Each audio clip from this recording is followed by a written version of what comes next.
కేంద్ర మంత్రిగా తిరుపతి రావడం చాలా ఆనందంగా ఉంది. పవిత్రమైన దేవి నవరాత్రుల సమయంలో బ్రహ్మోత్సవాలు మొదలైన తర్వాత ఈరోజు ప్రత్యేకంగా ఢిల్లీ నుంచి తిరుపతికి ఒక కొత్త కనెక్షన్ ఏర్పాటు చేసుకొని అదే ఫ్లైట్లో ఇనాగ్రేట్ ఫ్లైట్లో ఈరోజు రావడం జరిగింది. చాలా సంవత్సరాల నుంచి కూడా ఈ ప్రాంతవాసుల తాలూకా కోరిక ఉండేది, దేశ రాజధాని ఢిల్లీతో డైరెక్ట్గా ఫ్లైట్ మాకు కావాలని. లేకపోతే అనేక ఇబ్బందులు పడుతూ వయా హైదరాబాద్ కానీ అనేక పట్టణాల మధ్యలో నుంచి కనెక్టివిటీతో వెళ్ళేవారు. అందులో ముఖ్యంగా ఇక్కడ రెడ్డి గారు, అలాగే గతంలో జయదేవ్ అన్న గారు, వీళ్ళందరూ ఇక్కడ ఈ ప్రాంతం నుంచి ఢిల్లీ వస్తున్నప్పుడు వాళ్ళ అసౌకర్యాన్ని నాకు చెప్తుండేవారు. మరి ఈరోజు మంత్రిగా మనమే ఉన్నాం కాబట్టి ఎట్టి పరిస్థితుల్లో ఈ యొక్క సమస్యకు పరిష్కారం అందించాలని ఎయిర్లైన్స్ వాళ్ళతో మాట్లాడి ఇండిగో వాళ్ళ తాలూకా సహకారంతో ఈరోజు మొదటి ఫ్లైట్ మళ్ళీ డైరెక్ట్ ఫ్లైట్ నేరుగా తిరుపతి నుంచి కూడా ఎస్టాబ్లిష్ చేయడం జరుగుతుంది. అయితే నా తాలూకా కమిట్మెంట్ ఒకటి, మన ఆంధ్రప్రదేశ్ రాష్ట్రంలో సివిల్ ఏవియేషన్ సెక్టర్ని దేశంలోనే ఒక ముందంజలో ఉంచాలని చెప్పి చంద్రబాబు నాయుడు గారు మాకు ఒక దిశా నిర్దేశం చేయడం జరిగింది. దానికి అనుగుణంగా మేము కృషి చేస్తున్నాం. మన రాష్ట్రంలో 3 ప్రధానమైన ఎయిర్పోర్ట్లు ఉన్నాయి, విశాఖపట్నం, విజయవాడ, అలాగే తిరుపతి. ఈ 3 కూడా డొమెస్టిక్ కనెక్టివిటీ, ఇంటర్నేషనల్ కనెక్టివిటీ పెంచాలనే లక్ష్యంతో గత 100 రోజులుగా మేము పదవులు స్వీకరించిన తర్వాత దగ్గర నుంచి కూడా మేము కృషి చేయడం జరుగుతుంది. అలాగే విజయవాడ ఎయిర్పోర్ట్ మీరు చూసుకుంటే అక్కడ 4 సిటీస్తో కొత్త ఫ్లైట్స్తో కనెక్ట్ చేసాం. విశాఖపట్నం కూడా అదనంగా ఈ మంత్ నుంచి కూడా మంచి కనెక్టివిటీని ఏర్పాటు చేస్తున్నాం. అలాగే తిరుపతి కూడా ఈరోజు మొదలుపెట్టాం ఢిల్లీ నుంచి కనెక్టివిటీ. ఇక్కడ అదనంగా కూడా కొంత డిమాండ్స్ ఉన్నాయి.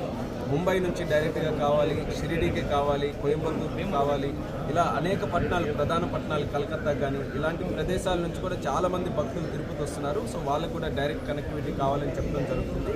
సో దాని మీద కూడా మేము కృషి చేస్తాం. దానితో పాటు చంద్రబాబు నాయుడు గారు గతంలో మా ఎయిర్పోర్ట్స్ అన్నీ కూడా రివ్యూ చేశారు. ఢిల్లీలో కూడా ఒక మీటింగ్ మేము పెట్టాం.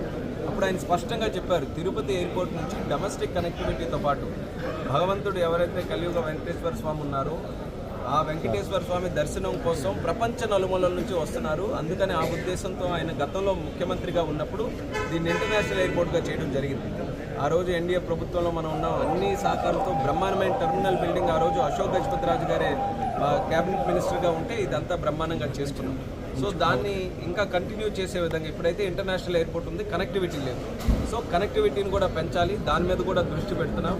ఎయిర్లైన్స్ వాళ్ళకి కూడా మళ్ళీ మేము కన్సల్ట్ చేసి ముఖ్యంగా గల్ఫ్ ఏరియాకి ఈ ప్రాంతం నుంచి పని కోసం కూడా చాలామంది వెళ్ళి గల్ఫ్ ఏరియాలో ముఖ్యంగా మస్కట్లో పనిచేస్తున్నారు. సో వాళ్ళు కూడా కనెక్ట్ చేయమని తరచూ కూడా నాకు రిక్వెస్ట్ వస్తున్నాయి. అలాగే మంచి పట్టణాలకి ఇంటర్నేషనల్ లెవెల్లో కూడా తిరుపతి కనెక్ట్ చేయాలనేది ఒక లక్ష్యంగా పెట్టుకొని పనిచేస్తున్నాం. రానున్న కాలంలో మా తాలూకా సహకారంతో ఖచ్చితంగా తిరుపతిని ఒక బ్రహ్మాండమైనటువంటి ఎయిర్పోర్ట్ విత్ కనెక్టివిటీ ఏర్పాటు చేయడానికి ఆ భగవంతుడి తాలూకా ఆశీస్సులతో నా వంతు ఖచ్చితంగా కృషి చేస్తానని తెలియజేస్తున్నాను. అయితే ఏ కనెక్టివిటీ వచ్చినా సరే ప్రజలకి నేను కోరుకునేది అది సద్వినియోగం చేసుకోవాలి. ఈరోజు చాలా కష్టపడి మనం ఈ కనెక్టివిటీని ఏర్పాటు చేశాం.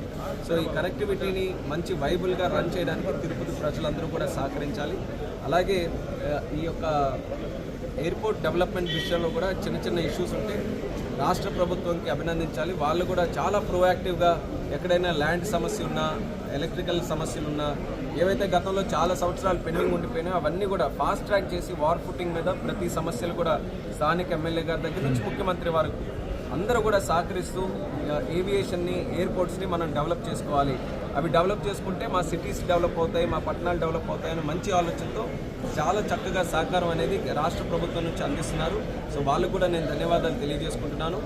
మోదీ గారి తాలూకా 10 సంవత్సరాలు ప్రధానమంత్రి కాలంలో 74 ఉన్నటువంటి దేశంలో ఎయిర్పోర్ట్స్ 157 చేశారు. ఏ దేశంలో కూడా ఇంత పెద్ద అభివృద్ధి సివిల్ ఏవియేషన్ ఎక్కడా జరగలేదు. అంత స్కోప్ మన దేశంలో సివిల్ ఏవియేషన్కి ఉంది. దాన్ని ఇంకా ఈరోజు ఆ బాధ్యత నా మీద వచ్చింది కాబట్టి నా మార్కు కూడా చూపించుకునే విధంగా 5 సంవత్సరాలు బ్రహ్మాండమైన కార్యక్రమాలతో సివిల్ ఏవియేషన్ ముందుకు నడిపిస్తాం. దానికి ఆ వెంకటేశ్వర స్వామి తాలూకు ఆశీస్సులు కూడా ఉండాలని ఈరోజు ప్రత్యేకంగా నవ్యాంధ్రలో ముఖ్యంగా శ్రీకాకుళంలో ఒక ఎయిర్పోర్ట్ అనుకుంటున్నాం, నెల్లూరు ఒకటి, అలాగే మనకి ఒంగోలులో ఒకటి, పుట్టుపర్తి ఒకటి, అన్ని ప్రాంతాల్లో కూడా ఒక ఎయిర్పోర్ట్ నిర్మించాలనేది చంద్రబాబు నాయుడు గారు కొంచెం ఐడెంటిఫై చేయడం జరిగింది. ఎక్కడికక్కడ ల్యాండ్ అవైలబిలిటీ చూసుకొని ఎయిర్పోర్ట్ అని అంటే కేవలం 2-3 ఎకరాల్లో పెట్టేది కాదు, 1000 ఎకరాల వరకు భూమి అవసరం అయి ఉంటుంది. కాబట్టి ల్యాండ్ అవైలబిలిటీ చూసుకొని ఫీజిబిలిటీ స్టడీ చేసి ఎక్కడ పెట్టడానికి అవకాశం ఉన్న నాగార్జున సాగర్ కూడా గతంలో అనుకున్నాం.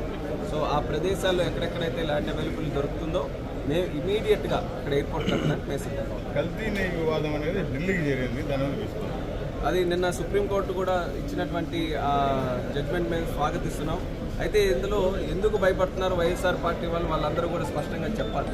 అందరూ కోరుకునేది ఇదే కదా, స్పష్టంగా సిట్ ఏర్పాటు చేయమంది, ఇండిపెండెంట్గా సిట్ని ఏర్పాటు చేసి ఏం నిజం అనేది తేలాలన్నది మేము స్వాగతిస్తున్నాం. మాకు కూడా కావాల్సిన నిజం బయటకు రావాలన్నది.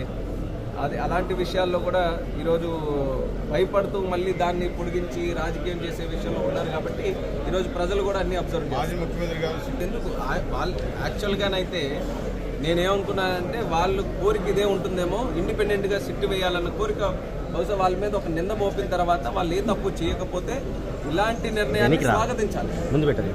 ఈ నిర్ణయం వచ్చిన తర్వాత కూడా దాన్ని సిట్టో గిట్టో అని చెప్పి అవమానించే విధంగా మాట్లాడడం, లేకపోతే అది ఎందుకు ఇంకేం తేలుతుంది అనే ఆ విషయం మాట్లాడడం అని అంటే ఎక్కడో భయం కనిపిస్తుంది. వాళ్ళు ఏదో తప్పు చేశారన్నటువంటి మాట స్పష్టంగా తెలుస్తుంది. చంద్రబాబు నాయుడు